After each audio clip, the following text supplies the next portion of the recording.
Abigail Turner watched her future die on a sun-cracked platform, and she would not let herself flinch. Preston Vale's eyes traveled the length of her body before they ever reached her face. She felt the weight of his disgust before he ever spoke a word. Then he said it loud enough for half the town to hear. "You did not tell me you were this large." Her suitcase slipped 1 inch in her grip. She had sold her mother's piano for this man, sold her grandmother's locket, sold every piece of the life she'd left behind. Before her story unfolds, friends, please tap that subscribe button and stay with Abby all the way to the very last word. And do me a kindness, leave a comment telling me which town you're listening from tonight. I want to see how far Abigail Turner's story has traveled across this country of ours. The Kansas summer hung over Red Willow Station like a verdict. Heat shimmered up from the boards. Cicadas screamed in the cottonwoods. And Abigail Turner stood on the platform with one suitcase, one trembling hand, and one man staring at her like she was a debt he had not agreed to pay. Preston Vale did not move. He did not step forward to take her bag. He did not tip his fine gray hat. He simply stood there in his store-bought coat, with his polished boots and his oiled mustache, and let his eyes finish their slow, cruel inventory of her body. "Mr. Vale," Abby said, and her voice came out steadier than she expected. "I'm Abigail. We have been writing for 6 months." "I know who you are." "Then perhaps you'd care to greet your bride." Preston's mouth twitched, not a smile, the shape a man makes when he tastes something gone bad. "You did not tell me you were this large." The words rang out across the platform. The porter froze with a trunk on his shoulder. A woman with a parasol turned her head. 2 boys behind the water barrel started giggling and shoving each other. The ticket clerk stepped half out of his window, then thought better of it and stepped half back. Abby felt every set of eyes on her at once. "I sent you my photograph, Mr. Vale. You sent me a photograph from the shoulders up. Because that is the photograph the studio took, sir." "Then the studio was generous." A laugh came from somewhere down the platform. Abby did not turn to see who. She would not give them the satisfaction. "I am the woman in the letters," she said quietly. "Every word I wrote you was true." "Letters are paper, Miss Turner. Marriage is flesh." "Then look at my face, Mr. Vale, and tell me to my face what you mean to say." Preston Vale lifted his chin and met her eyes for the first time since she stepped down from the train. And what he said next, he said slow, the way a man drives a fence post deep into hard ground. "I mean to say I will not be marrying a woman this size. Not in this town, not in any town. I have a position to consider." Abby's suitcase felt heavier than the train it had ridden in on. "A position? My standing in this community?" "Your standing." "Yes, ma'am." "Mr. Vale," Abby said, and her voice did not break, though her chest was burning. "I sold my mother's piano to come west to you. I sold my grandmother's locket. I sold the bed I was born in. I crossed 5 states. I rode 3 days without sleep, and you would have me believe that you have a position to consider. I would have you believe exactly that." "Then your position is small, sir. Smaller than the woman standing in front of you." Another laugh, sharper this time, from a man near the freight house. Abby still did not turn. She had learned a long time ago that turning toward laughter only fed it. Preston reached into his coat and pulled out a leather billfold. He thumbed through it without looking down the way a man counts money he is bored of touching. "I am prepared to be a gentleman about this." "Are you now? I will pay your return fare to Ohio, plus a few dollars for trouble. I think that is more than fair considering you came under what I will charitably call a misimpression." "A misimpression?" "Of your own making, ma'am. You wrote me 23 letters, Mr. Vale. And in not one of them did you mention your size. You did not ask." "A man should not have to ask." Abby breathed in. The Kansas air tasted of dust and engine smoke and something hotter than either, something rising up from her own ribs. "Put your money away." "Miss Turner, be reasonable." "Put your money away, sir, before I make you eat it." Preston's hand stilled on the billfold. Behind him the porter coughed into his fist, and Abby could not tell whether it was a laugh or a warning. "You have a sharp tongue for a woman in your position." "My position, Mr. Vale, is upright, which is more than I can say for your character." Now see here. No, sir, you see. You wrote me that you were lonely. You wrote me that the prairie was wide and a man needed a wife. You wrote me that you admired a woman of substance. Substance, Mr. Vale. That was your word. I meant of character. Then you should have written that. A man who cannot say what he means is a man who cannot be trusted to keep what he promises. Preston's face went to the color of brick. He stepped closer, lowering his voice, but a low voice on a quiet platform carries farther than a shout. You will not embarrass me here. Sir, I have not lifted a finger. You are the one doing the embarrassing. The whole town heard you. They are listening now. Take the money, woman. Take the train. Go home. I have no home to go to. That is not my concern. It was your concern when you wrote me that you wanted a wife by August. It was your concern when you signed your name to a promise. A promise made under false pretense is no promise at all. Then stand here, Mr. Vale, and tell these good people what was false. Was it my handwriting? Was it the lock of my hair I sent? Was it the prayer I wrote you the night my mother died? Preston's jaw clenched so hard, Abby could see the cord of it under his collar.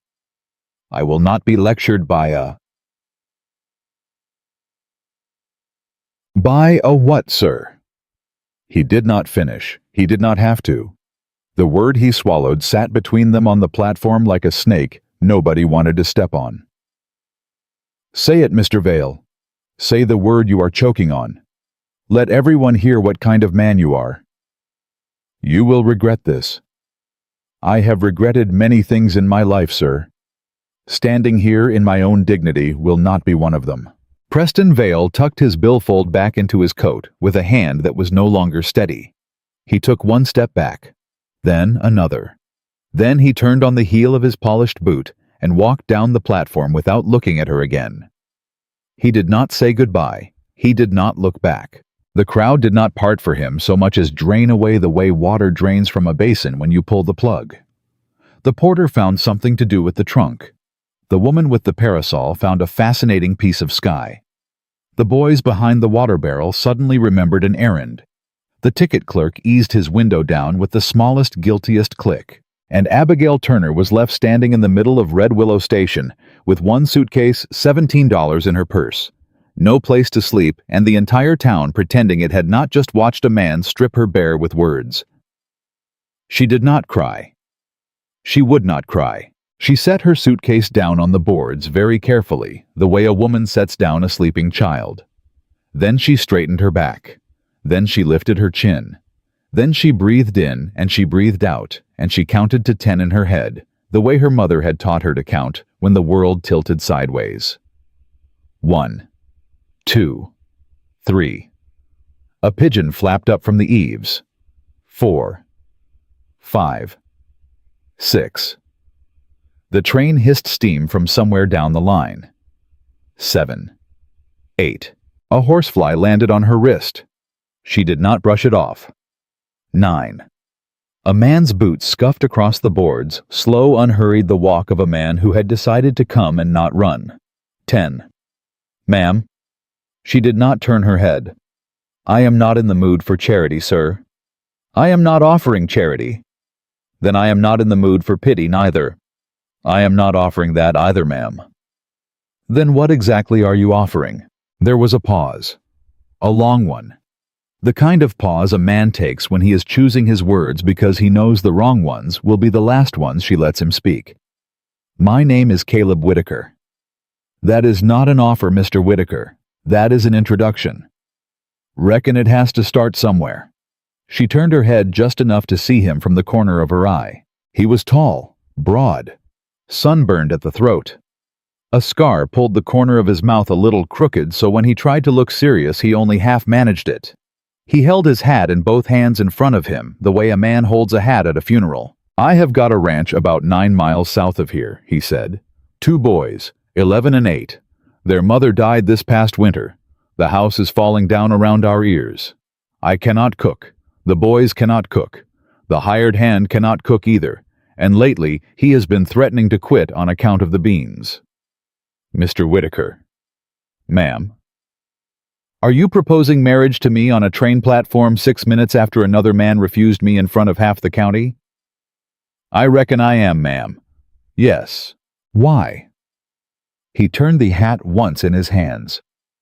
Because I have been standing yonder by the freight house for 10 minutes watching that man strip you down with his mouth, and you did not give him 1 inch. Not one. And I figured a woman who does not give an inch to a man like that is the kind of woman a man like me has got no business letting walk back onto a train. That is not a reason to marry someone, sir. It is the only reason I have got, ma'am. I will not insult you with prettier ones. Abby turned her body fully toward him now. She felt the platform creak under her weight and did not flinch from the sound of it. Mr. Whitaker? Ma'am? Are you asking because you want me, or because I am convenient? He did not answer right away. She liked that. A man who answered that question fast was a man who had already lied to himself about the answer. Neither, ma'am. Neither. I am asking because you are still standing. Something inside Abby's chest moved, not melted, not broke, moved, like a stone that had been wedged a long time in a riverbed finally shifting half an inch downstream.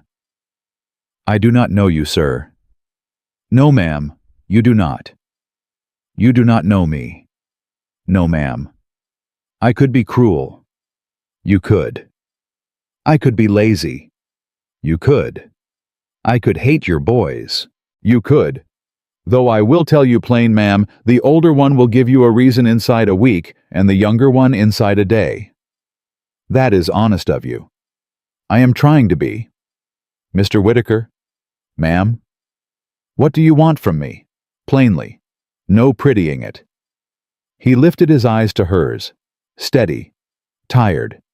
The kind of tired a man earns, not the kind he is born to. I want a partner. I want somebody to keep the books because I cannot read one. I want somebody who will not run when the well goes dry in August. I want my boys to have a woman in the house who will tell them no when they need it and yes when they have earned it. I want to come in from the field at sundown and find a lamp lit. I want... He stopped. You want what, Mr. Whitaker? I want to stop being the only grown person at my own supper table, ma'am. Abby looked at him a long moment. That is not love, sir. No, ma'am, it is not. I will not pretend it is. My wife is in the ground 6 months. I have got no love in me to give right now. What I have got is a roof and land, and a name and 2 boys who need a steady hand. And in return, ma'am, I will give you my word that you will eat at my table as my equal, sleep under my roof as my wife, and stand beside me as a partner, not behind, not above, beside. And if I say no, then I will tip my hat, ma'am, and I will walk you to the boarding house, and I will pay you a week's lodging out of my own pocket, and I will not ever speak of this again. You would do that? Yes, ma'am. Even after I said no. Especially after you said no. Abby felt the burn behind her eyes for the first time since Preston Vale's first cruel word, and she would not let it fall. Not here. Not on this platform. Not in front of any of them. Mr. Whitaker? Ma'am. My name is Abigail Turner. My friends call me Abby. I am 29 years old. I can sew. I can cook. I can read a ledger faster than most clerks. I have buried both my parents. I have no living kin who will claim me. I am, as you can plainly see, a large woman, and I will not apologize for being so, not to you, not to your boys, not to this town, not ever again. I would not ask you to, ma'am. I am not finished. My apologies. If I marry you, sir, I will not be a hired girl with a ring on her finger. I will be your wife. Joint to the land, joint to the books, joint to the children. Yes, ma'am. You agree to that? I agreed to it before I ever walked over. Then there is one more thing. Ma'am, if I find that you are a cruel man, Mr. Whitaker, or a drunk, or a liar, or the kind of father who uses his hand harder than his word, I will leave. I do not care if I leave with the same suitcase I came with. I will leave.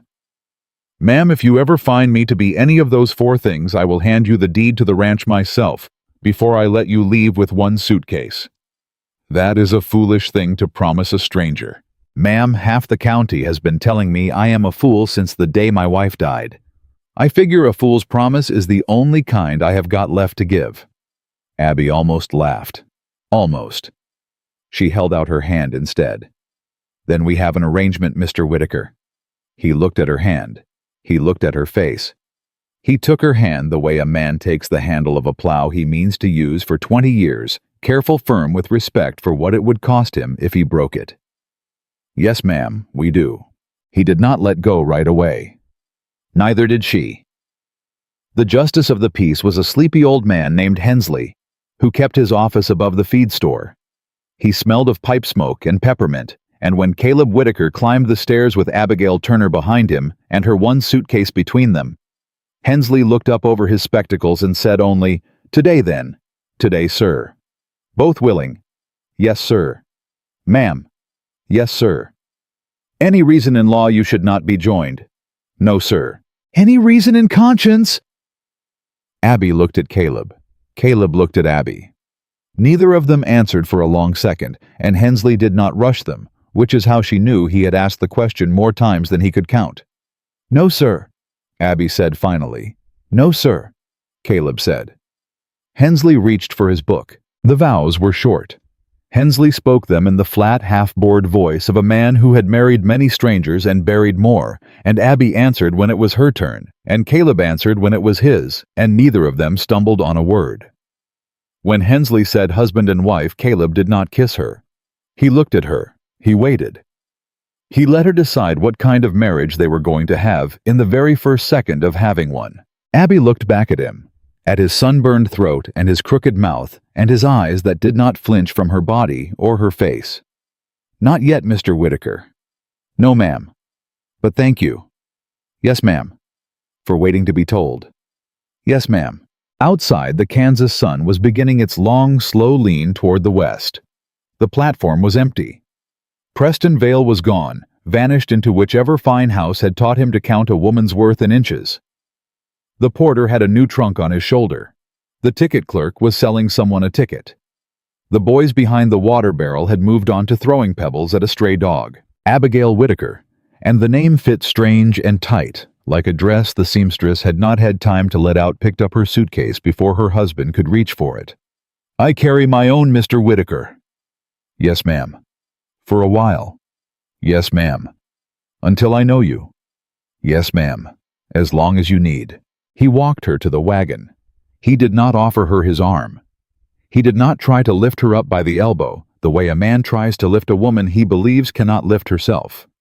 He simply opened the gate of the buckboard and stepped back and let her find her own way up. She found it. The seat creaked under her weight. She heard the sound of it, and she heard the ghost of every voice that had ever made her ashamed of that sound. And she looked Caleb Whitaker dead in the eye across the wagon bed, and dared him with her face to flinch. He did not flinch. He climbed up the other side, took the reins in his hands, clicked his tongue once at the horses and said only, "Hold on, Mrs. Whitaker, the road south is rough." And Abby, who that morning had been too fat to love, and that afternoon had been abandoned at a station, and by supper time would be a wife and a stepmother and the joint owner of a ranch she had never seen, held on. She held on tight. The wagon road south of Red Willow ran rough as Caleb had promised, and for the first 3 miles neither one of them said a word. Abby kept both hands folded on her lap. The seat groaned under her every time the wheels hit a rut, and she had stopped flinching at the sound, because flinching was a kind of apology, and she was not in the apology business anymore. "Mr. Whitaker." "Ma'am." "Tell me about your boys before I meet them, so I do not walk in blind." "Noah is 11, quiet. Too quiet since his mother. He will not speak to you for the first week, maybe 2. Do not take it personal." "And the younger. Ben is 8. He will speak to you, ma'am, plenty, none of it kind." "Has he been told about me?" "I told him this morning." "And?" Caleb chewed the inside of his cheek. "He told me he would rather eat a horseshoe than call any woman mother." "Then I will not ask him to." "Ma'am?" "I will not ask him to call me mother, Mr. Whitaker. He had one. She is not replaceable. I would not insult her memory by trying." Caleb did not answer right away. When he did, his voice had something in it that had not been there at the platform. That is a wise thing to know before you have ever crossed my doorstep, ma'am. It is not wisdom, sir. It is common sense. A child who has buried his mother is not a child you negotiate with. He is a child you wait for. Yes, ma'am. And the older one, Noah. Has he cried yet? Not once. Then he is the one I am most afraid of. Caleb looked at her sideways across the wagon seat, and he did not say what he was thinking, but Abby could see the shape of it in his jaw. She had named the thing nobody in his house had been brave enough to name in 6 months. The ranch came into view across a long, flat run of yellow grass, and Abby did not gasp at the sight of it because she had been raised to know better than to gasp at any house she might one day be expected to clean. But she counted what she saw. A barn that needed paint. A porch that needed a new step. A henhouse leaning 2 degrees east. A water trough green at the edges. A wash line with 3 shirts on it, and none of them straight. A widower's place. Held together by a man who did not know which thread to pull first.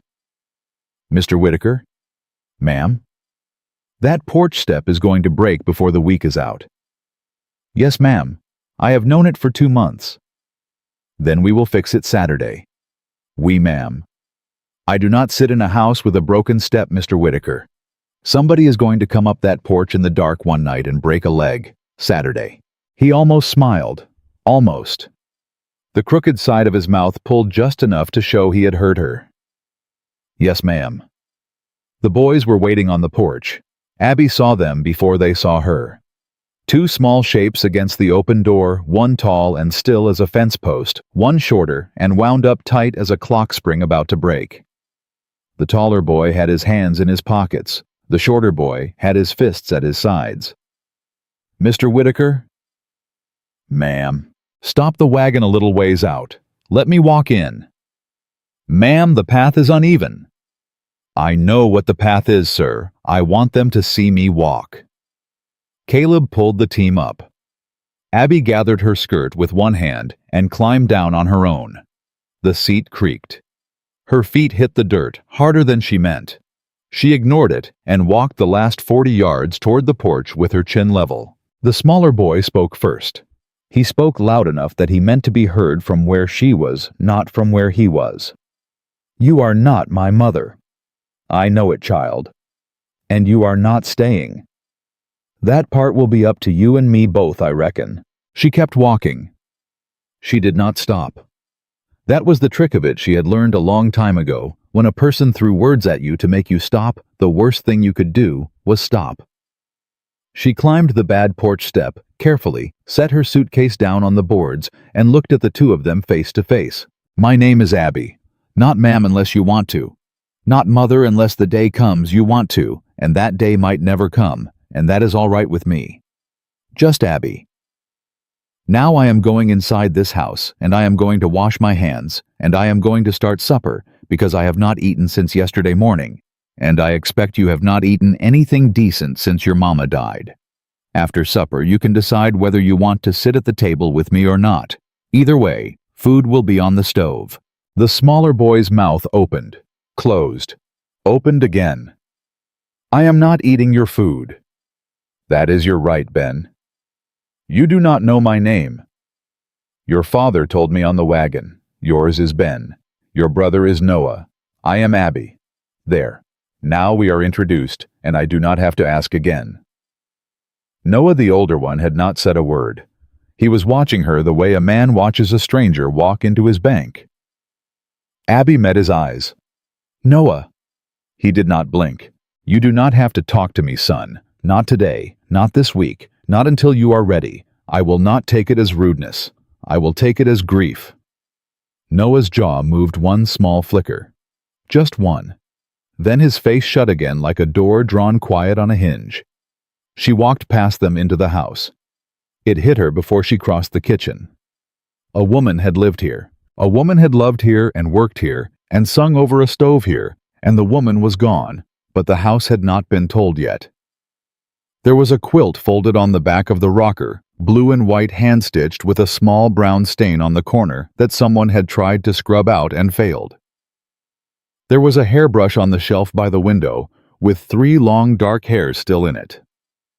There was a Bible on the table open, and dust laid with a green ribbon laid across the page, like the reader had only stepped out for a minute and meant to come back. Caleb came in behind her.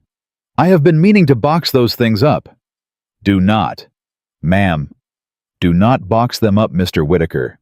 Not one of them. Not the quilt. Not the brush. Not the Bible. Not the apron on that hook. Not the recipe tin. Not anything." "Abby." "This is her house, sir. I am only the woman cooking in it tonight. If those boys come in here next week and find their mother's hairbrush in a crate in the barn, we will lose them and we will not get them back. Do you hear me?" Caleb stood very still. He looked at the quilt, at the brush, at the Bible. His throat moved once. "Yes, ma'am." "Good. Now, where is your flour?" That first supper was not a supper so much as a battle fought with biscuits. Abby made what she had biscuits gravy from a slab of salt pork beans soaked in the morning by some hand she did not know and now warmed back. She set 4 plates. She put food on 3 of them. The 4th she left empty on the chair where the dead woman had eaten, and she did not explain that to anyone, and nobody asked. Caleb sat down. Noah sat down. Ben stood in the doorway with his arms crossed. "Sit down, son," Caleb said. "I told you I am not eating her food. I did not say eat, I said sit. That's the same thing." "It is not the same thing, Ben. Sit down at the table or go to bed without supper, and either way you are going to do it before I count to 3. 1. Ben sat. He did not eat. He sat with his arms locked across his chest and his bottom lip pushed out and his eyes hot, and he watched the rest of them eat as if every bite they took was a betrayal. Abby said nothing about it. She did not coax him. She did not push the plate toward him. She did not glance at the empty fork beside his hand. She ate her biscuit, and she drank her water, and she asked Caleb what time the cows wanted feeding in the morning, and she asked Noah if he could read, and Noah did not answer, but he nodded once. A small dry tip of the chin, and Abby said, "Good, that will save us both time," and she went on eating. Halfway through the meal, Ben's stomach growled so loud it crossed the table. "Pass the boy a biscuit, Mr. Whitaker." Caleb passed it. Ben slapped it away.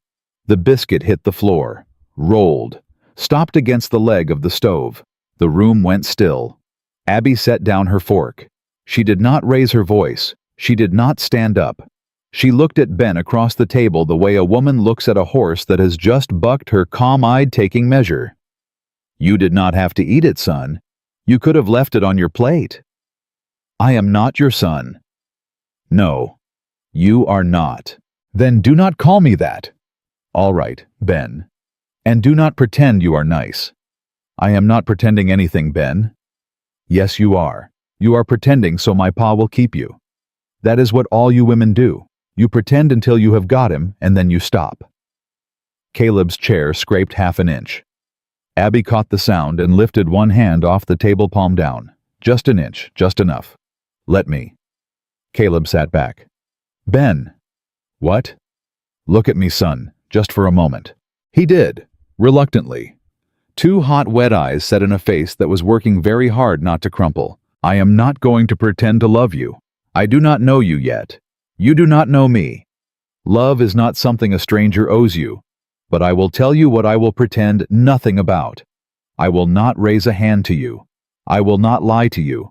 I will not put your mother's things in a crate in the barn. And I will not leave this house because an 8-year-old boy threw a biscuit on the floor. Do you understand me?" His chin trembled. Just once.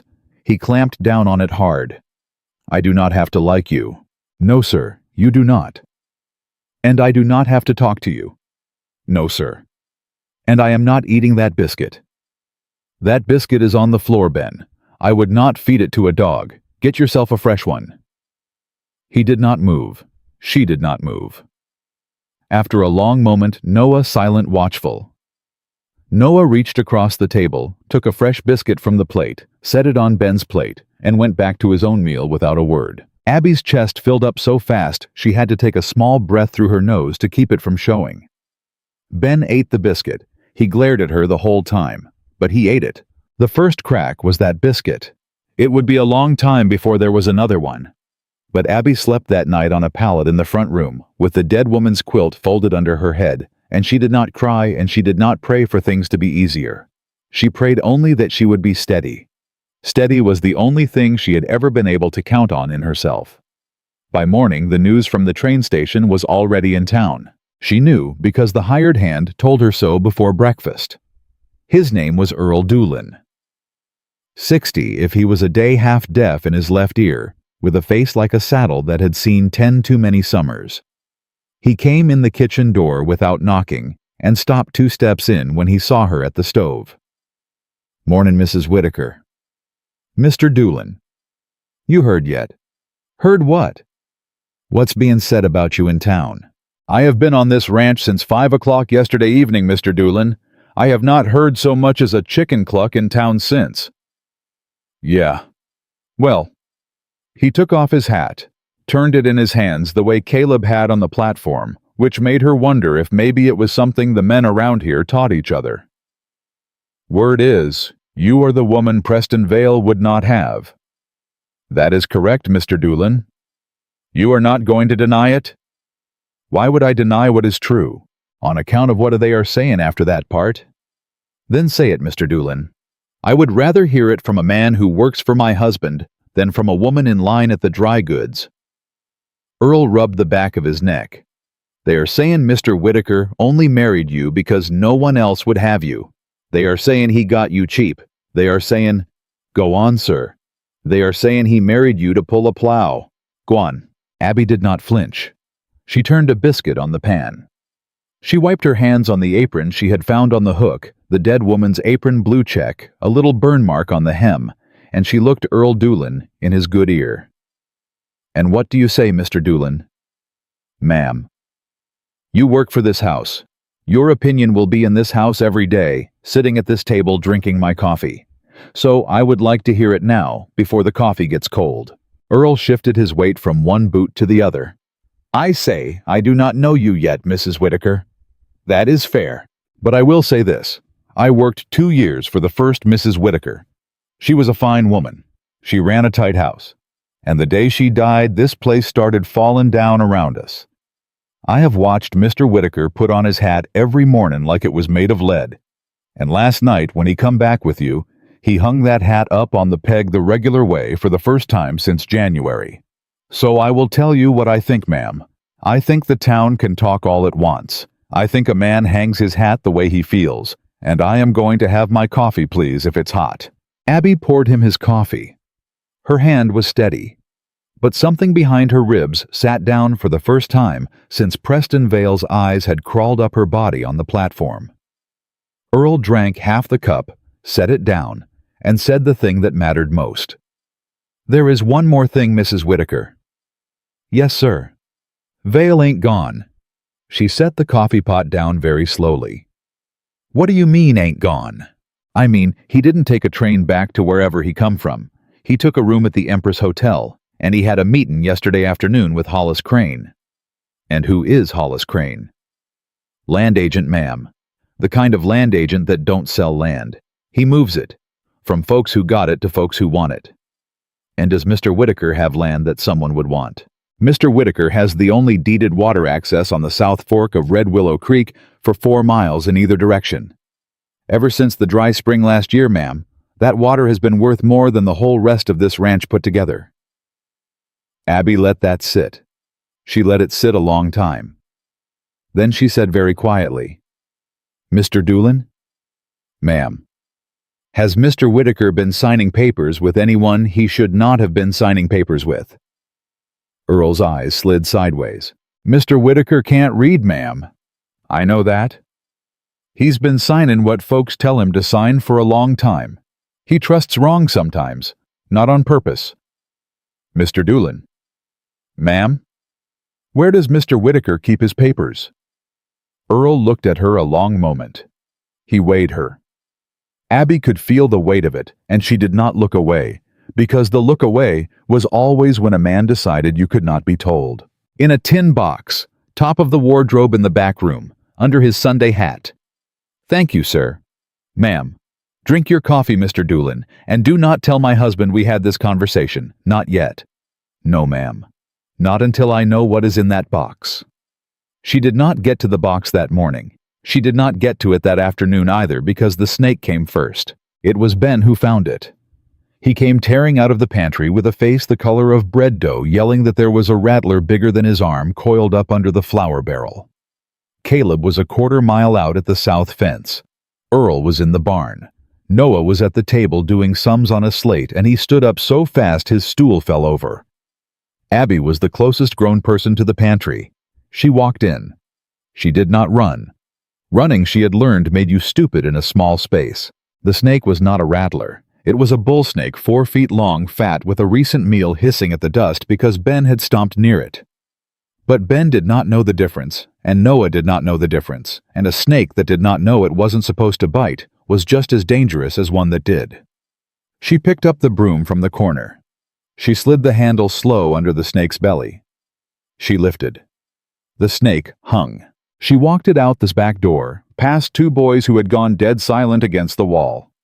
Past Earl, who had come running from the barn, and now stood with his mouth half open, and she carried that snake 40 paces out into the yellow grass and laid it down gentle.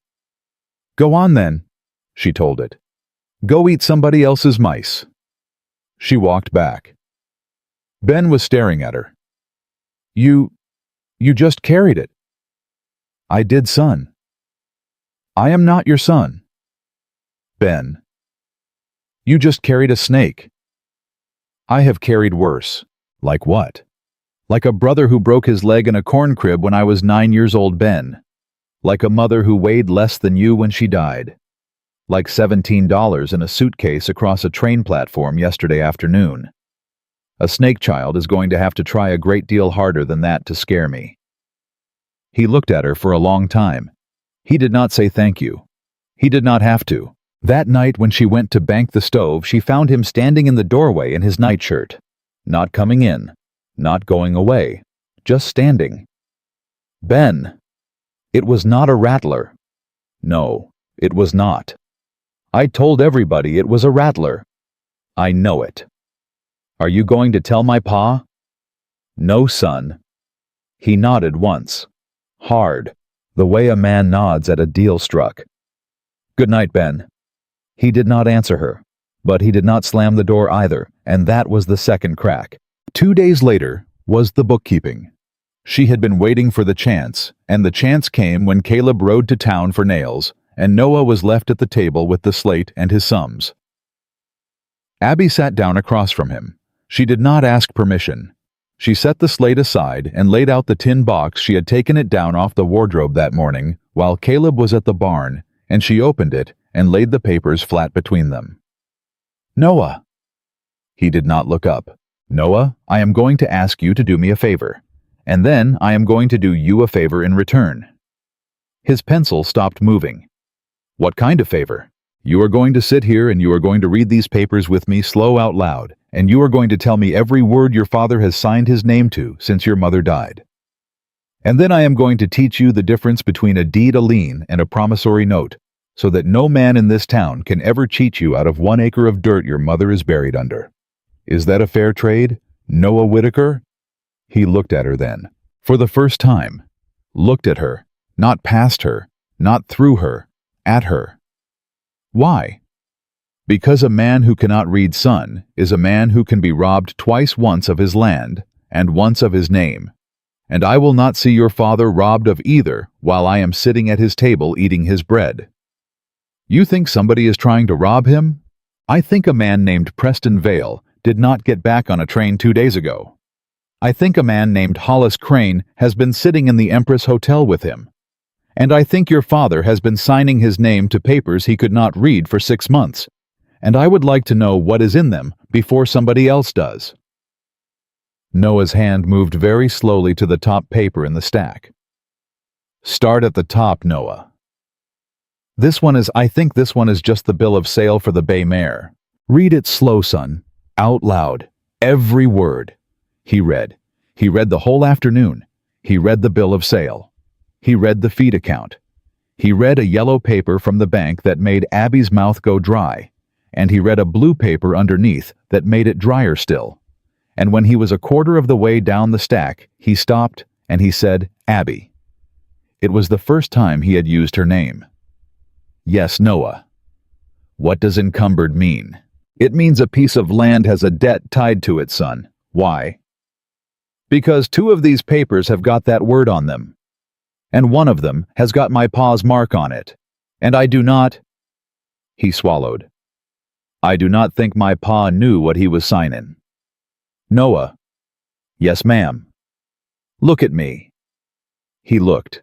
"You and I are going to fix this, quietly. We are not going to scare your father. We are not going to tell your brother. We are going to find every paper in this house, and we are going to read every word, and we are going to write down every name, and we are going to know what your father owes, and to who and on what terms, before the next man in a clean coat comes up that road. Do you hear me, son?" "Yes, ma'am." "Good." He went back to the papers. Outside the Kansas, summer dropped slow toward evening, and somewhere on the road north, a man in a polished coat sat in a hotel room with a glass of whiskey and a folded piece of paper, smiling at a name he had just been told 3 days too late. The name was Whitaker, and the bride he had thrown away on a sun-cracked platform was sitting at that man's table right now, reading every word she had not been there to read before.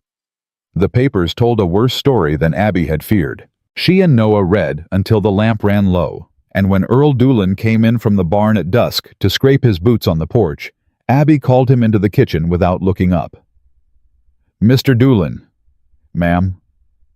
"Tell me about a man named Hollis Crane and a paper that uses the word option." Earl's face went the color of cold ash.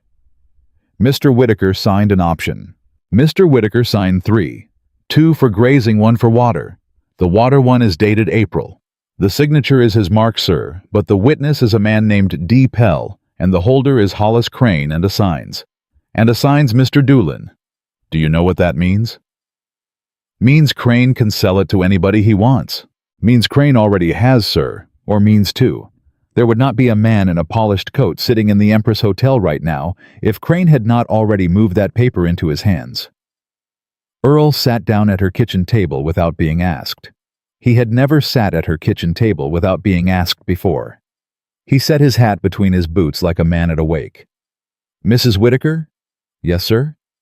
"What does the paper say has to happen for Crane to take the water?" "It says if Mr. Whitaker fails to make a payment on a note he signed last August, the water access transfers in full." "And the note?" "The note comes due the 15th of this month, Mr. Doolin. That is 11 days from tomorrow." The kitchen was so quiet, Abby could hear Ben breathing in the next room where he had pretended to be asleep for the last half hour because he did not want to be sent away. "Ma'am, does Mr. Whitaker know?" "Mr. Whitaker thought he was signing a feed advance, sir. That is what he told Noah this afternoon when Noah asked him plain." "Then God help us all." "God will help us, Mr. Doolin, but he will not help us alone. We are going to need Mr. Whitaker to know and to keep his temper when he knows, and to let me handle the part that comes next. Are you with me on that, sir?" "Yes, ma'am." "Then go fetch him." Caleb came in from the south fence, still smelling of sun and horse, and he stopped in the kitchen door because Abby was sitting at the head of his table with 3 papers laid out in front of her, and a face on her like a woman about to set a broken bone. "Abby?" "Sit down, husband." He sat. She told him.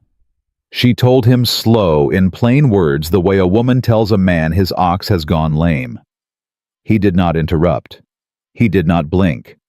When she was done, he picked up the water option with 2 fingers, like it was a snake he had just discovered curled in his bedroll, and he held it up to the lamp.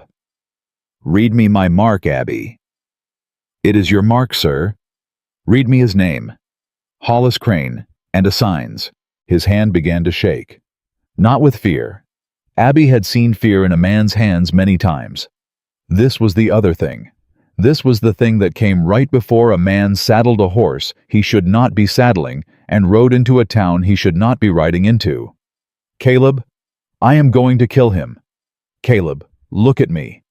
I am going to kill him, Abby. Then you will hang for it, and Crane will get the water anyway, and Preston Vale will buy this ranch off the courthouse steps for 50 cents on the dollar, and your boys will eat charity bread for the rest of their lives. Is that the favor you mean to do them? Caleb Whitaker? His hand stopped shaking. It did not relax, but it stopped. What do you mean to do then? I mean to pay the note. Abby, I have not got the money for that note. I would not have signed the option if I had. I know, sir. Then how? You let me worry about how, Caleb. You let me worry about every part of how. Tomorrow you ride to town with Noah and you go to the bank and you look that banker in the face like a man who is not afraid, and you ask him for the exact balance owed and the exact day it falls due, and you do not sign one more thing. Not one, Caleb. Not a receipt for a sack of nails. Do you hear me? Yes, ma'am. And when you come back, you let me handle Preston Vale. Abby, Caleb. Yes. Trust me on this, the way I trusted you on a train platform with a suitcase and $17. He swallowed. He nodded. Once. Hard. The way Ben had nodded in the doorway over the bull snake.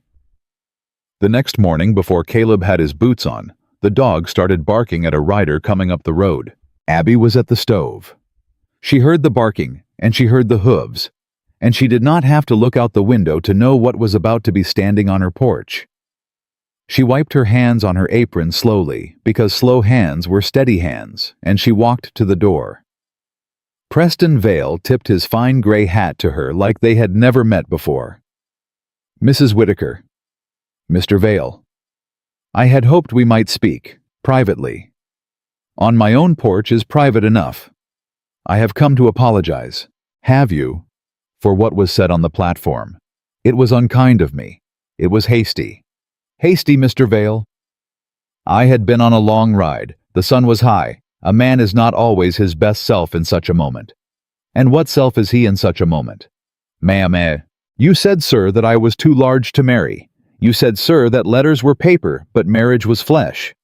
You said, sir, that you had a position to consider. Was none of that you, then? Was that some other Preston Vale sweating in the sun? Speak plain, Mr. Vale. There is no audience here. I behaved poorly. I have come to ask if you might consider... Consider what, sir? A different arrangement. Abby almost laughed. She did not. Laughing at a snake made the snake bite faster. Mr. Vale, you rode all the way from town to my porch to ask me to leave the man I am married to. You are not married to that man in any way that matters. I am married to him in every way that the law of this state recognizes, sir. The law can be unmade, Mrs. Whitaker, with cause, with cooperation. And what cause would you say there is? That you were under duress. I was, sir. You were the duress. His mouth thinned. I am offering you California. You are offering me a one-way ticket out of a name I have just put on, and a marriage I have just stood up in, and a house that has begun to look at me as if I might belong in it. That is not California, Mr. Vale. That is a hole, and I do not get into holes for men who threw me out of one 3 days ago. You are choosing him. I am choosing me, sir. I keep telling people that. None of you seem to hear it. Preston's face changed. The charm fell off it like a coat slipping from a hook, and what was underneath was the thing she had seen on the platform before he'd had the time to bury it. He does not want you, Abby. Mr. Vale, he wants free labor. He wants a woman who will not run because no one else will have her. You think a man like Caleb Whitaker, a man who buried a wife 6 months ago, looks at you and sees a wife. He sees a cook. He sees a nursemaid. He sees a body big enough to keep his bed warm and his book straight. And the day he no longer needs either, you will be on the porch with your suitcase, same as you were at the station. Mr. Vale, you will die in this house alone, Abigail. That is what you have chosen. Mr. Vale, yes, get off my porch. Abby, get off my porch, sir, before I am the one to put you off it. The screen door opened behind her. She did not turn. She knew the sound of Caleb Whitaker's boots by now the way she had once known her father's. He came up beside her, and he did not push past her, and he did not put his hand on her shoulder, and he did not step in front of her. He stood beside her exactly as she had asked of him on a train platform 3 days back, and he had a rifle held loose along his thigh. Mr. Vale. Whitaker. My wife told you to get off her porch. I heard her. Then I do not reckon I need to repeat her. Preston looked from Caleb to Abby and back again. Whatever he saw there made him take one slow step backward.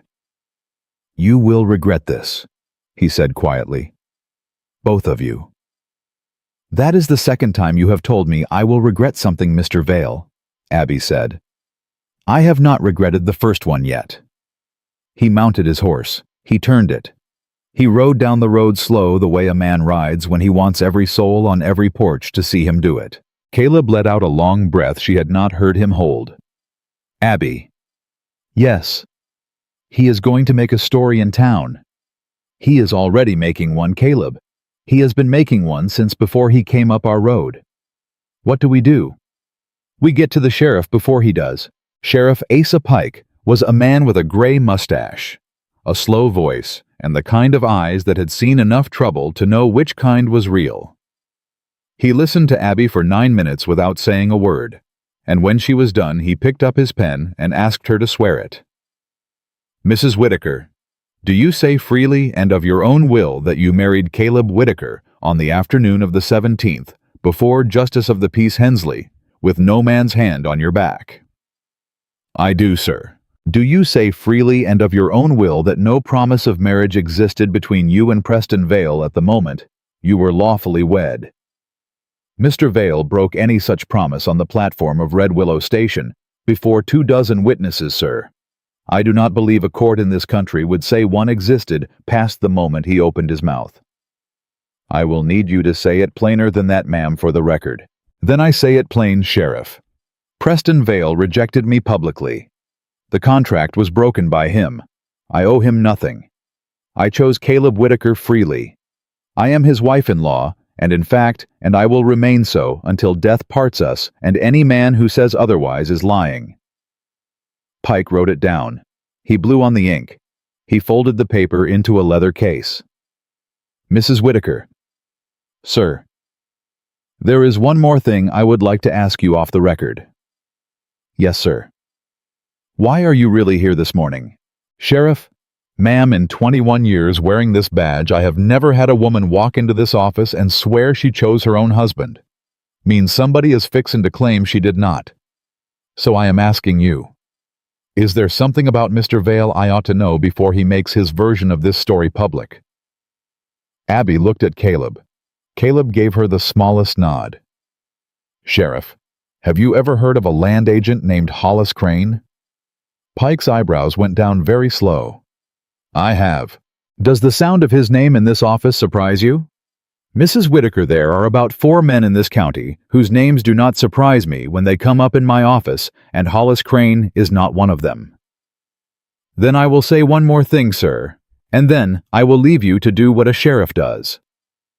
Go on. My husband is not a man who can read. He has put his mark on 3 papers in the last 12 months that he did not understand. One of those papers transfers the water access on the South Fork of Red Willow Creek to Hollis Crane and assigns sheriff. The note that secures it falls due in 11 days, and Preston Vale has been sitting in the Empress Hotel for 4 days waiting for that day to come. Pike's pen tapped the desk once, twice. Mrs. Whitaker. Sir, you go home. You do not leave that ranch until I send for you. You bolt every door at sundown. And you tell Mr. Doolin I said to load both shotguns and keep them within reach of his hand. Are we clear, ma'am? Yes, sir. And one more thing. Sir. You did not learn all of that in 3 days. No, sir. I learned all of that in 1. Outside the sheriff's office, the sun was high and the street was full. Word had got around. Abby felt the eyes the way she had felt them at the station, only this time she did not feel small under them. This time she walked through them. Preston Vale was waiting beside the buckboard. He did not have his charm on anymore. He did not even have his hat on straight. He had 2 men with him, ranch rough men with hands that did not look like they handled cattle, and a 3rd man behind them who Abby had never seen before, but whose face she would remember the rest of her life. Narrow, pale, with the look of a man who counted other men's misfortunes for a living. Hollis Crane. Mrs. Whitaker. Mr. Vale. You have made a mistake going to the law. I have made many mistakes in my life, sir. That one will not be among them. Your husband cannot read. My husband can hire a lawyer who can. Your husband cannot pay a lawyer. Then he will pay one in cattle, sir, and he will pay one in chickens, and he will pay one in promises if he must. But he will not pay one with my soul, and he will not pay one with my children's roof, and he will not pay one with the water on his land. So you may go back to the Empress Hotel, Mr. Vale, and you may tell Mr. Crane behind you to gather his papers and ride for the county line, because there is a sheriff with a leather case in that office who has just learned a name he is not going to forget. Preston's hand twitched at his side. You will not always have a sheriff at your back, Abby. You threatened me, sir. I made an observation. Sheriff Pike is 15 feet behind that door, Mr. Vale. If you would like to make your observation louder, I will fetch him. The men behind Preston shifted. One spat into the dust. Caleb's hand had found the small of Abby's back, not pushing, not pulling, just there. Then Preston said the thing that ended the conversation and started everything else. Those boys of yours, Whitaker. The little one with the loud mouth. Around 8, ain't he? The street went silent. It was not the silence of a quiet day. It was the silence of every man and woman within 50 feet stopping breathing at the same time. Caleb's hand left her back. Abby caught it. She caught it at the wrist hard, and she stepped forward herself. And what she did next, she did not plan, did not weigh, did not pray over. It came out of 29 years of being told to be smaller, 29 years of being told to be quieter, 29 years of folding her hands while men with clean coats decided what her body was worth. She hit Preston Vale across the face with her closed fist. It was not a slap. A slap was a thing women did. This was the other kind. This was the kind that came up from the hip, from the shoulder, with a body's full weight behind it. He went sideways into the side of the buckboard, and his hat hit the dust before he did, and a tooth went somewhere into the street that no one ever found. She stood over him. The men behind him did not move. Hollis Crane did not move. Caleb did not move. You may mock my body, Mr. Vale. You may mock my marriage. You may mock the way I came west and the photograph I sent and the suitcase I carried. But you will not, sir, will not speak the age of my husband's son in the same breath as a threat. Do you understand me? He did not answer. Do you understand me, sir? Yes. Then get up. Get on your horse. Get out of my sight before my husband finishes deciding what kind of man he is going to be today. He got up. He got on his horse. He rode. The sheriff's door opened behind her, and Asa Pike stepped out with his thumb in his belt, and he looked at the dust, and he looked at the tooth, and he looked at Abigail Whitaker, and he said only, Mrs. Whitaker. Sheriff. I did not see anything. No, sir.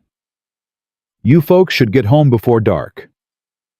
They did not make it home before dark. The wagon broke a rim 2 miles out on a stretch of road with no shade and no neighbor, and Caleb cursed for the first time in front of her, low and tired.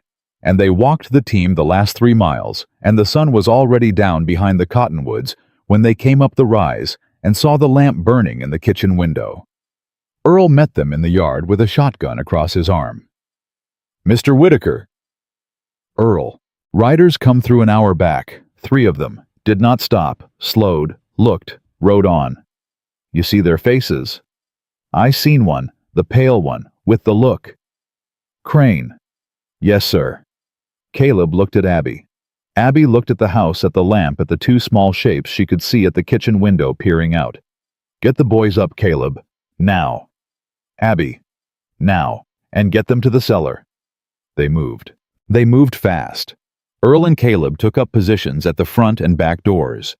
Abby gathered Noah and Ben out of bed, half asleep, half terrified, and she put them in the root cellar under the kitchen with a candle and a tin cup of water and a kiss on each forehead and a promise. You stay until I come. Abby. Ben's voice cracked. He had not called her Abby before, not once. Abby, what if you do not come? Then your brother takes you out the back of the cellar, and you run for the Hawkins place, and you do not stop running, son, not for anything. You said you would come. I said, I will come if I can, but if I cannot, Ben Whitaker, then you will go, promise me. He cried, not loud. He pressed his face into her apron and cried hot and silent and angry, the way an 8-year-old cries when he has just learned that grown people sometimes do not get to keep their promises. Noah took his brother's hand. I will get him out, Abby. I know you will, son. She closed the cellar door. She slid the bolt. She set a chair on top of the trapdoor rug to hide the seam. And then she went to the front room and picked up the second shotgun. The first shot came through the kitchen window 20 minutes later. It blew out the lamp. Abby was already on the floor by then because she had spent the last 20 minutes thinking about exactly which window a man with a grudge would shoot at first. Caleb fired back from the doorway. Earl fired from the porch.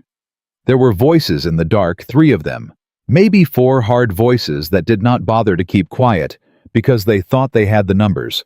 A second shot, a third, glass, wood, the smell of powder, a man's voice. Crane's voice yelling for someone to circle around back. Abby crawled to the back door. She got there before the man circling did. When he came around the corner of the porch with his rifle up, she did not aim. She did not have to. She fired both barrels at chest height from 6 feet away, and he went down off the porch into the dirt, and he did not get up. Her ears rang, her hands shook. She reloaded. Her hands shook, but they reloaded. A bullet hit her in the upper arm. She did not know that in the moment. She knew it later when she could not lift the gun the same way and looked down and saw that the sleeve of the dead woman's blue check apron was wet through and dark. Abby! Caleb's voice hoarse, panicked from the front of the house. I am all right. You are not. I am standing, Caleb. Worry about your door. She made it back to the front room with the gun. Earl was on one knee against the wall, bleeding from his ear, where a splinter had got him. Caleb was at the doorway. And in the doorway, framed in the open square of broken night, was Preston Vale.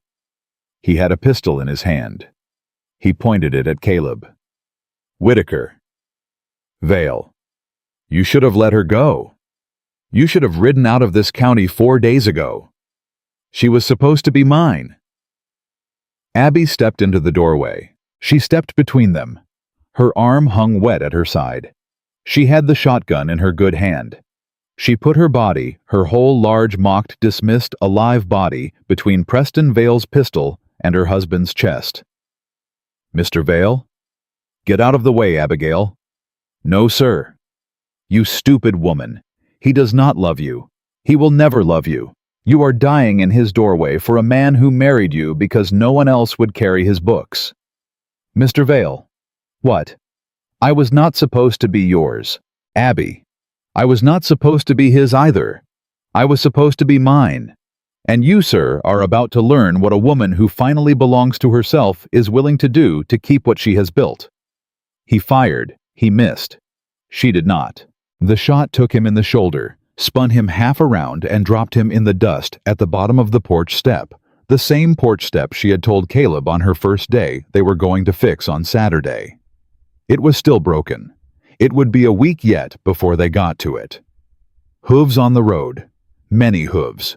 Lanterns coming up fast through the dark. Sheriff Asa Pike with 6 men behind him, and the Hawkins boys and old Doc Whitfield and 3 farmers. Abby had never met because Noah Whitaker had taken his brother out the back of the cellar an hour before, and he had run just like she had told him to, and he had not stopped running until he reached a house with a lamp in the window. Pike came up the porch step. He looked at Preston Vale in the dirt.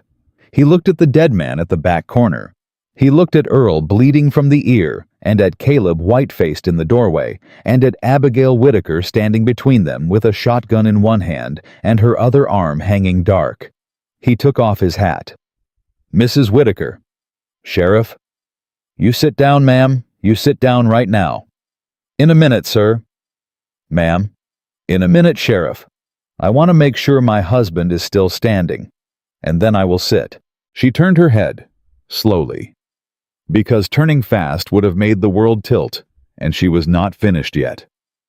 Caleb was still standing. He was looking at her like a man who had just been handed back something he had buried 6 months ago and never expected to see again. Caleb. Abby. Are the boys safe? Noah brought help, Abby. Noah brought all of it. Then I will sit down now, Mr. Whitaker, if you would catch me. He caught her. She woke to the smell of someone else's bread baking, and for one slow second she did not know where she was. Then she felt the bandage on her arm. Then she heard the breathing of 2 boys curled tight against her sides. Then she heard a third sound, the slow, patient sound of a chair creaking by a window. And she knew. Caleb. His chair stopped creaking. Abby. Where are we? Hawkins' place. Doc Whitfield said you wasn't to be moved. Said the ball missed the bone but tore up the meat. How long? 2 days, ma'am. 2 days. You was fevered. Hush now. The boys is sleeping. She turned her head, slow because the world tipped a little when she moved fast. Ben was tucked into the crook of her good arm with his fist knotted in her sleeve. Noah was on the other side, curled up against her hip, his back to her but with the back of one hand laid flat on the mattress where it touched her side, like a boy keeping his hand on a stove to make sure the fire was still burning. She had to wait a moment before she trusted her voice. They have been here the whole time. They would not be moved either, Abby. Doc tried. Mrs. Hawkins tried. I tried. The little one bit me. Bit you, Caleb? On the wrist, ma'am. He is a serious biter when he means it. Ben stirred against her ribs. He did not open his eyes. He just pulled himself a little tighter, and his small voice came up muffled through the quilt. I told them I was sleeping here. I know it, Ben. I told them they could carry me out, but I would come back. I know it, son. I am not your son. I know it. A long pause. Abby. Yes, Ben. You said you would come. I came, Ben. You said it might be that you could not. Yes. I did not like that part. I did not like it either, son. Do not say that part again. Even if it is true, do not say it. She pressed her lips into his hair and did not answer because there are some promises a woman cannot make to an 8-year-old and live with herself, and silence was the only honest thing she had to give him. That was when Noah spoke quiet, and even with his back still turned. You lied. The room got very still. Noah. You said you would run with us. You said if you could not come, we should go. But you said you would come. And then you stayed. I did stay, son. You lied. Noah, look at me. No, ma'am. Noah. No, ma'am. His shoulders began to shake. They shook the way a barn shakes in a wind it was not built for. He did not turn over. He did not let her see his face. But he was crying, and he was crying the way a boy cries when he has been holding it since January and has finally found a place where it can come out. Caleb stood up from the chair.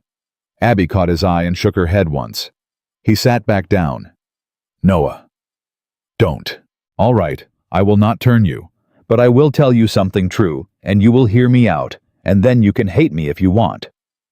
He did not answer, but the shaking slowed. I lied to you, Noah. I lied to you on purpose. I told you to run, and I told you I would come if I could, and the whole time I knew that if I went into that cellar with you two, your father would die in his own doorway.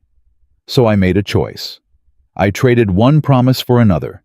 I broke the small one to keep the big one. And I would do it again, son.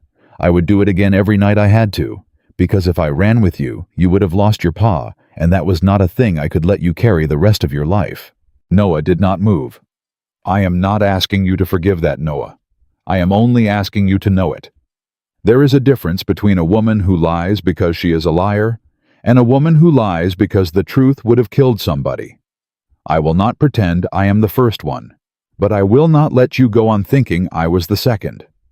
His shoulder loosened. He turned just an inch, just enough to see her over the edge of the quilt with one wet eye. You stayed for him. I stayed for all of you, Noah. Your pa was just the part of you I could see from the porch.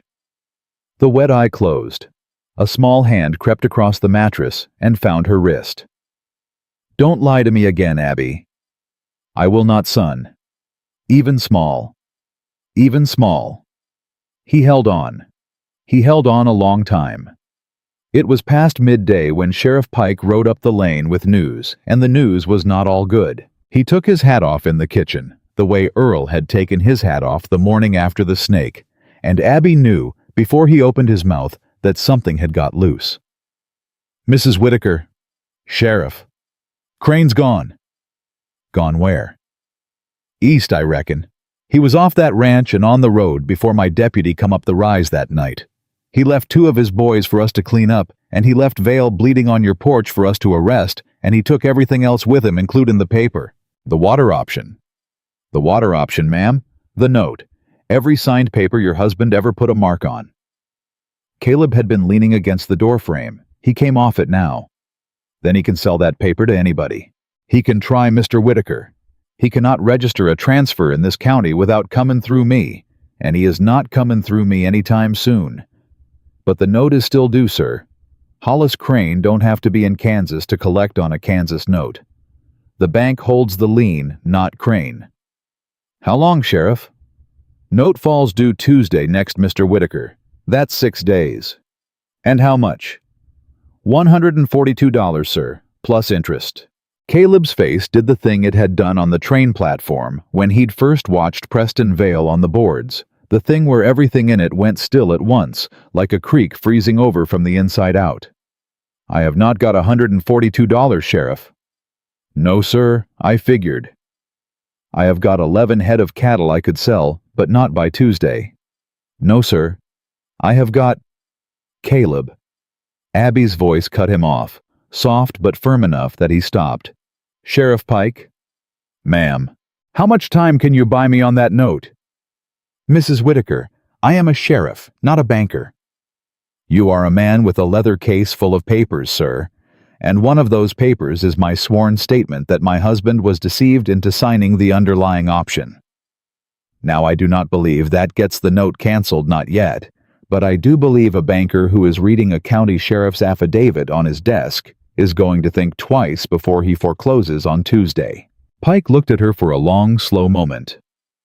"Mrs. Whitaker." "Sir?" "I am fixing to like you a great deal more than is comfortable for a sheriff." "Then you will speak to the banker." "I will speak to the banker, ma'am, this afternoon." "Thank you, Sheriff." "Don't thank me yet. There is one more thing." "There always is with you, sir." He almost smiled. Then he didn't. "Vale is going to trial Monday. Circuit judge come in last night. He has agreed to hear the matter on account of the gravity. They will need your testimony, ma'am, from the stand, in front of him, and in front of the town, and in front of Vale." "I will be there." "Mrs. Whitaker, you was shot 4 nights ago." "Sheriff Pike, I will be there." Caleb opened his mouth. Abby looked at him. He closed it. "Yes, ma'am," Pike said. By Sunday afternoon, the news of the trial had run through the county the way fire runs through dry grass, and by Sunday evening the first wagon had pulled up at the Hawkins gate.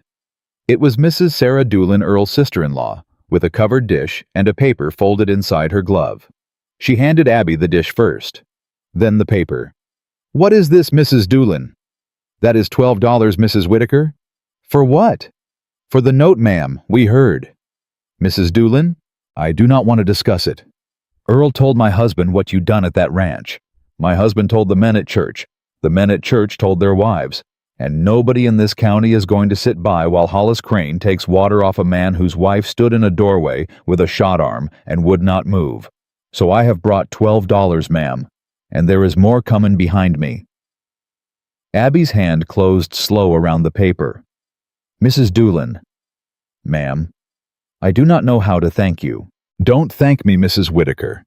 Pay it forward when it is some other woman's turn to be told she is not wanted. We have all of us been told that one time or another. It just don't usually come on a train platform with the whole town watching." Behind her wagon, 2 more were coming up the lane. Abby could see lanterns swinging. She did not cry. She had not cried since the platform, and she was not going to start now.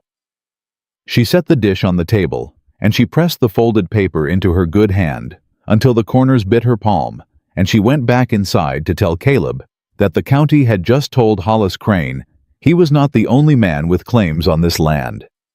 By Monday morning, she had $167 in a tin can and a husband who had not slept in 2 nights for staring at it. Abby? Yes. This is not these people do not. They do, Caleb. I cannot. You can, sir. You will. You will pay every penny back, and you will pay it back in cattle and in repaired fences and in standing on a porch when somebody else's wife is standing in a doorway one night, and you will not say one word about pride to me this morning, Caleb Whitaker, because I am putting on a dress to go to a courthouse, and I do not have time for a man's pride before breakfast. He laughed. For the first time since the porch, since the platform, since the winter, she had not been there for Caleb. Whitaker laughed. It was small, and it was rough, and it cracked in the middle, and Abby would remember the sound of it later as the moment she first knew she had married a man who was going to learn how to laugh again. The courtroom was full. It was full, the way a country church is full at a funeral when the deceased was either much loved or much resented, and Preston Vale was the second kind. Men leaned against the back wall. Women fanned themselves in the side rows. The judge was a tired-looking man named Holcomb, with white whiskers, and a way of writing down everything anyone said, as if he meant to read it back later in his sleep. The prosecutor put Abby on the stand at 10:15. Mrs. Whitaker. Sir, please tell the court in your own words what occurred on the evening of the 17th of this month at Red Willow Station. She told it. She told it without rushing. She told it the way her mother had taught her to tell hard things, which was as if you were laying linens flat one at a time, smooth, no folding twice. She told about the photograph and the letters and the platform and the words. She told what Preston had said and how he had said it. She told that he had offered her money to get on a train and disappear. The prosecutor let her finish. Then he said, Mrs. Whitaker, the defense will argue that you accepted Mr. Whitaker's hand only out of desperation and that any subsequent claim of marriage on your part is in bad faith. How do you answer? Abby looked at the courtroom. She did not look at Preston. She would not give him that. She looked at the women. I answer this. 3 weeks ago, I was a woman on a train with a suitcase and a hope, and a man told me on a public platform that I was too large to be his wife. He said it with witnesses. He said it to shame me. And when he had said it, he offered me a few dollars to disappear, because that is what some men think a woman's body is, a debt that can be paid off and walked away from. The courtroom was very quiet. I will tell this court a thing some of you already know and some of you do not. A woman is not a package, sir. She is not a parcel that gets refused at the station and then reclaimed when the man changes his mind.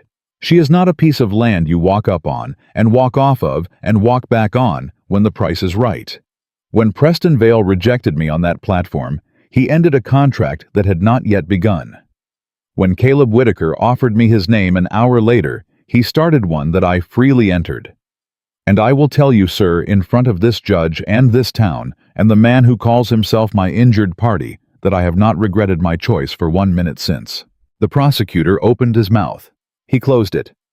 He looked at the judge. The judge was already writing. Mrs. Whitaker, one last question. Why did you marry Caleb Whitaker? Because he was the first man in this county, sir, who looked at me and saw a person before he saw a body. And I had been waiting 29 years for that man to come along. She stepped down. She did not look at Preston Vale. She did not have to. She heard him afterward in the ringing of the bench when the judge brought the gavel down on a charge of attempted murder conspiracy to defraud and 3 counts of armed assault, and the sentence Holcomb handed him sent him east to a cell that he would not see the outside of for 15 years. It was a quiet ride home. The boys rode in the wagon bed. Noah had his arm around Ben because Ben had decided sometime during Abby's testimony that he was going to cry, and Ben Whitaker did not cry where strangers could see. Caleb drove the team. Abby sat beside him with her good hand in her lap and her bandaged arm in a sling, and for the first 3 miles neither of them spoke. It was Caleb who broke it. Abby. Yes, that thing you said, from the stand, about a man who looked at you and saw a person before he saw a body. Yes, I want you to know I was not the first man to do that. Caleb, I want you to know that Abby, I was the first man on that platform, but somewhere in some town in some house in Ohio, there was a brother who saw you that way. There was a father who saw you that way.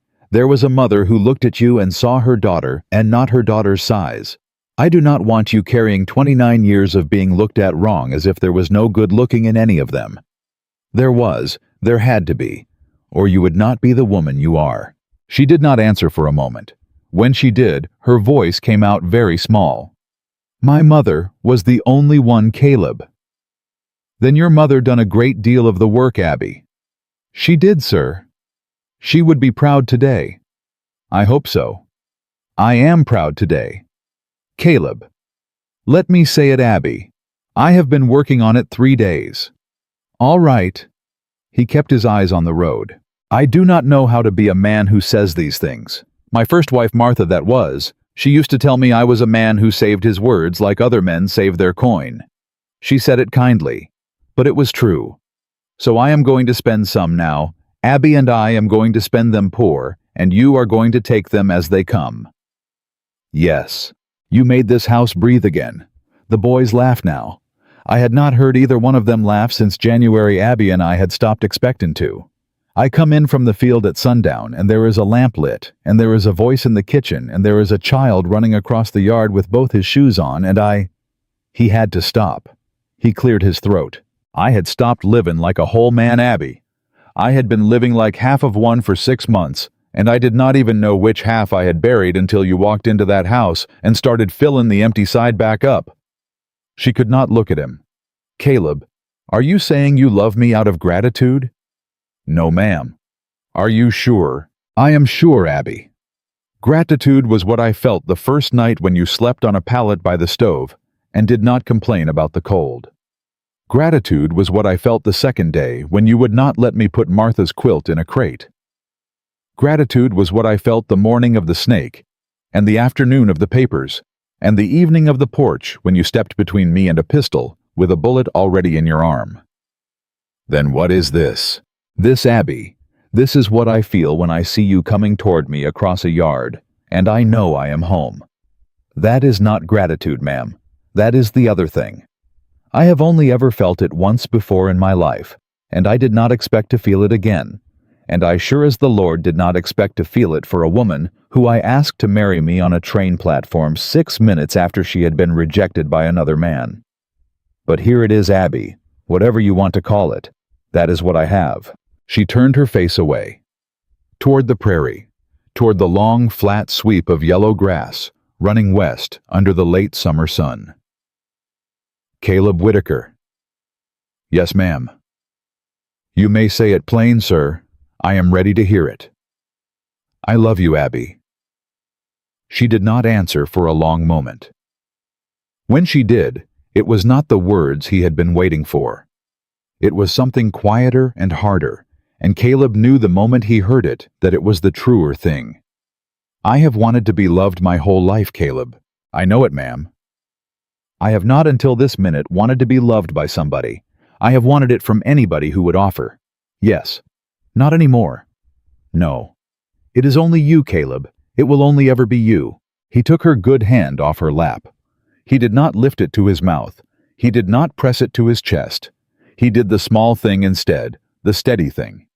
He laid it on the seat between them, and he kept his own over the top of it, and they rode the last 2 miles home with their hands like that, and the boys in the wagon bed pretending not to see, and the sun going down slow over the south fork of Red Willow Creek, where the water still ran on Whitaker land, and where by Tuesday morning the note would be paid in full. The summer turned the way summers do on the Kansas prairie. By degrees a person did not notice until the morning came, when she stepped onto the porch, and the air had a thinner edge than it had the day before.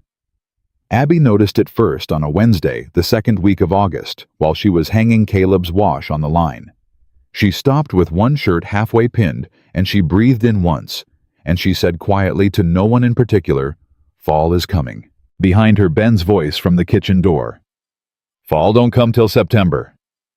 Fall comes when the air says so. Ben Whitaker. The calendar is just paperwork. Pa says fall comes when the cottonwoods turn. Your pa has taught you a great many true things, son. The cottonwoods are one of them. The smell of August is another. Both are correct. He came out onto the porch in his bare feet, the way he had taken to doing every morning lately, because he had decided around the middle of July that boots were for chores and a porch was not a chore. He stood beside her at the line and helped her pin the next shirt without being asked. He had not asked permission to call her Abby yet. He just did it. About 3 weeks back, sometime between the snake and the courthouse, the ma'am had quietly fallen out of him, and the Abby had walked in to take its place, and neither of them had marked the day. Some changes did not want to be marked. What Ben said next he said into the wash basket so he would not have to look at her face. Abby. Yes. What if Noah passes the test and goes? Then he goes, son. What if he does not come back? He will come back. You do not know that. I know that, Ben. How? Because he is your brother, and this is his home, and a boy does not put a roof in his bones at 11 years old and walk away from it. Wherever Noah goes, he will come back to this porch. Maybe not every Sunday, maybe not every month, but he will come back. The way water comes back to the creek bed even after a dry summer. Ben pinned a sock. He pinned it crooked. I do not want him to go. I know it. I want him to go and come back the same day. That is not how schools work, Ben. Then I do not like schools. You do not have to like them, son. You just have to let your brother love one. Ben thought about that. He pinned another sock. Abby. Yes. If he passes, I am going to be mad for a while. That is fair, Ben. I am going to be mad at him. And I am going to be mad at you. And I am going to be mad at Pa. I am going to be mad at every grown person who lets him get on that train. All right. I am telling you ahead of time, so you do not take it personal. I appreciate the warning, son. He nodded once hard, the Whitaker nod, the deal-struck nod. He went back in the house. Noah's letter from the school in Topeka came on a Friday, and the man who handed it down off the mail wagon would later swear in town that he had never seen a woman go so quiet so fast as Abigail Whitaker did when she saw the seal. She did not open it. She brought it back to the house. She set it on the kitchen table stamp side up, and she sat down across from it with her hands folded on the wood, and she waited until Caleb came in from the south fence, and Noah came in from the henhouse, and Ben came in from wherever Ben spent his afternoons these days. Abby. Yes, Caleb. Is that the letter? It is. You have not opened it. It is not mine to open, sir. Noah came in then, and saw the letter, and stopped in the doorway. Ben came in behind him and slammed into the back of him, because Noah had stopped, and Noah did not say a word about the slamming, which was how Abby knew he was already too far inside himself to feel it. Noah. Yes, ma'am. Sit down, son. He sat. Whatever this letter says, Noah, you understand, it does not change one thing about your worth in this house. Yes, ma'am. If it says yes, you go. If it says no, you stay another year and we read more contracts together and we sit for it again next summer. Yes, ma'am. Are you ready? No, ma'am. That is the right answer. She slid the letter across the table. Noah's hands shook the way Caleb's had shaken over the water option in June. Only this was the other kind of shaking, the kind a boy does when something he wanted too much to say out loud is about to be answered. He opened it slow. He read it once. He read it twice. He looked up. Abby. Yes, Noah. They say yes. The kitchen exploded. Ben let out a yell that did not sound like an 8-year-old should be capable of half joy and half fury, and he hit Noah on the shoulder and called him a show-off, and then immediately put his arms around his brother's neck and held on like he meant to drag him back into the house with his teeth if he had to. Caleb sat down hard on the bench because his legs would not hold him, and he put his face in one hand and his shoulders shook just once. And that was the closest thing to crying Abby had ever seen out of Caleb Whitaker. And when he took his hand away, His eyes were wet, but his mouth was bent into the crooked half-smile she was learning to live for. Abby. Yes, Caleb. You done this. He done this, Caleb. I just sat at a table with him. Abby. All right, we done this. Together. Noah was crying, quiet the way Noah did everything, with his head down and Ben's arm still around his neck and the letter creased in his fist. He looked up at Abby. You said I could be more than what this town expected. I said it because it was true, son. You said it the first afternoon. I know it. I did not believe you. I know that too. I believed you anyway. Abby could not answer that one.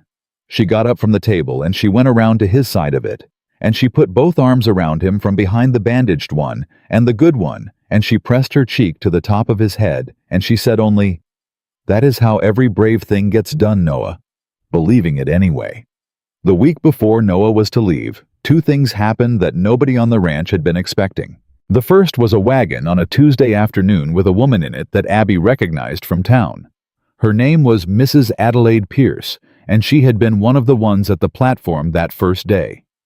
The parasol, the fan, the piece of fascinating sky. She climbed down off her wagon at the gate, and she walked up the path slow, and Abby met her on the porch with her hands wiped clean on her apron, and her face giving away exactly nothing. Mrs. Pierce. Mrs. Whitaker. Was there something you needed? There is, ma'am. May I sit down? You may. Mrs. Pierce sat. She did not look at Abby. She looked at her own gloved hands, folded tight, the way a woman looks at her hands when she is about to say a thing she has been saving up. Mrs. Whitaker, I was at the station. I know it, Mrs. Pierce. I was the woman with the parasol. I know that, ma'am. I did not speak when I should have. No, ma'am, you did not. Mrs. Pierce flinched. Abby did not soften it. She had learned in 3 months on this porch that when a person came to apologize, the kindest thing you could do was let them mean it. I have a daughter, Mrs. Whitaker. She is 23 years old. She is large like you. I see. She received a letter last week from a young man in Lawrence. They had been corresponding. He had. Mrs. Pierce's voice went thin. He had been told things about her by her cousin, things about her appearance. He has now written to break it off. I am sorry to hear that. My daughter has not stopped crying since Saturday. I expect she has not, ma'am. I came here, Mrs. Whitaker, because I do not know what to tell her. I have been her mother for 23 years, and I do not know what to tell her. And I thought maybe... You thought maybe the woman you watched on a platform in June might know. Yes, ma'am. Abby looked at her for a long moment. She could have said many things. She had a few of them stacked up inside her like cordwood. She had earned every one of them, and she had earned the right to swing them. She did not. Mrs. Pierce. Yes. Tell your daughter that the man in Lawrence has saved her a great deal of grief by showing her who he was before she had to find out the hard way. Yes, ma'am. Tell her that any man who can be talked out of her by a cousin's letter was not the man she thought he was. Yes, and tell her this. The afternoon I was put off a train at Red Willow Station, I thought my life was over. It was not over, Mrs. Pierce. It was starting. Some lives only start once the wrong man has stepped off the platform. Tell her that, ma'am. From me. Mrs. Pierce's eyes were wet. I do not deserve to hear that from you, Mrs. Whitaker. You did not, but your daughter does. So I have given it to you to carry to her, and that is what you may do with it. Mrs. Pierce stood up. She did not offer her hand because she was not sure it would be taken. Abby took it anyway. The other woman went back down the path with a different walk than she had come up it. The second thing came on Thursday. Sheriff Pike rode up the lane himself with a folded telegram in his vest pocket, and a face that was trying very hard not to grin. Mrs. Whitaker. Sheriff? They got him. Got who, sir? Crane. She had to put her hand on the porch rail. Where? St. Louis. Tried to register a Kansas water transfer in a Missouri courthouse.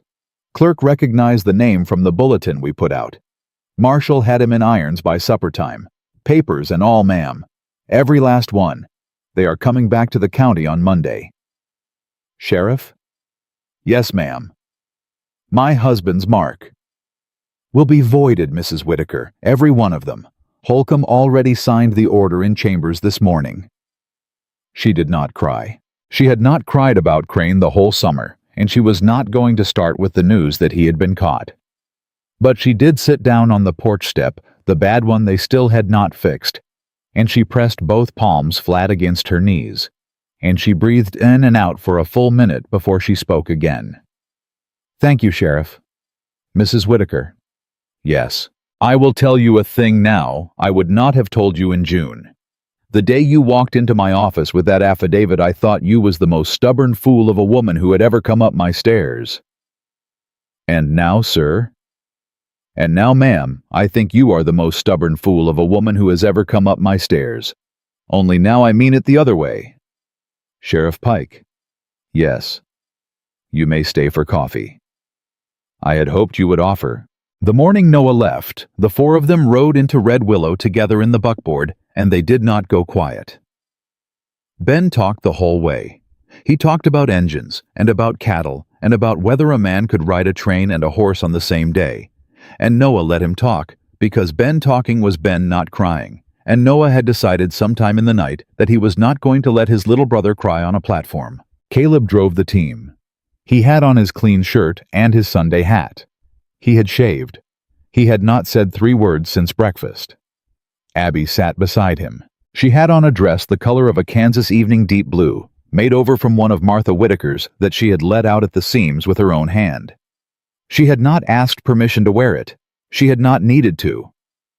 The boys had brought her the dress 2 weeks back, both of them at once, and Ben had said, "We want you to have one of Mama's," and Noah had said the blue one would suit you. And that had been all the asking and all the answering anyone had needed. The platform at Red Willow Station was not the platform of June. It was the same boards. It was the same eaves. It was the same ticket clerk in the same window. The cicadas were quieter now with the season turning, and the heat did not come up off the wood the way it once had, and there was no Preston Vale standing with his eyes traveling up a woman's body. He was in a cell 200 miles east. He would be in one for the next 15 years. Abby walked across those boards with her son's brother on her arm, and her son's father on the other side of him, and she walked them slow, because slow walking on these particular boards was a thing she had earned the right to do. The conductor called the train. Ben tried very hard not to cry. He failed. Noah turned to him first, not to Abby, not to Caleb, to Ben. Ben, don't. Ben Whitaker, look at me. Don't, Noah. You are going to go home, and you are going to do your sums every morning, and you are going to feed those chickens whether you feel like it or not. And every Sunday, you are going to sit at that table and write me a letter, and you are going to tell me everything, and I will write you one back. Are we clear, brother? Ben nodded into Noah's shoulder. Say it out loud, brother. We are clear. You promise. I promise, Noah. All right. Noah turned to Caleb. Pa. Son. That was it. That was all either of them said. Caleb put one hand on the back of Noah's neck, the way he had done when Noah was 4 years old, and Noah closed his eyes for the count of 3, and that was how Whitaker men said the things they did not say. Then Noah turned to Abby. He looked up at her face, and his face was steady, and his shoulders were back, and he was not 11 anymore exactly, even though the calendar said he was. The summer had aged him, and the summer had also lifted him, and they were the same summer. Abby. Yes, son. You taught me I could be more than what this town expected. I know it, Noah. You were the first person who ever said it to me. I know that too, son. Then go prove it, ma'am. That is my line, Noah. I am giving it back to you. Why? Because you are not done either. You think you are. You think you came west and got married and stood up in a courtroom, and that was the proving. It was not Abby. There are more women in this town with daughters who do not know yet that their lives can start over on a platform. There are more boys in this county who cannot read their own deeds. You are not done, Mrs. Whitaker. I am leaving, and you are not done. Go prove it. She could not answer for a long moment. When she did, the words came out the way her mother had once taught her to say the hardest things, plain and slow, and without folding twice. I will Noah Whitaker. You promise? I promise. All right then. He hugged her. He hugged her with both arms around her wide back, and he did not try to get his arms all the way around because he did not need to, because the part he could reach was already the part of her that mattered. And when he stepped back, his eyes were dry, but Ben's were not, and Caleb's were not, and Abby's were not, and that was all right. Noah climbed onto the train. He did not look back from the steps. He looked back from the window once the car was moving, and he raised one hand against the glass, and he held it there until the bend of the track took him. Ben cried into Caleb's coat for about a minute after the train was gone. Then he wiped his face on his sleeve. Then he stood up straight.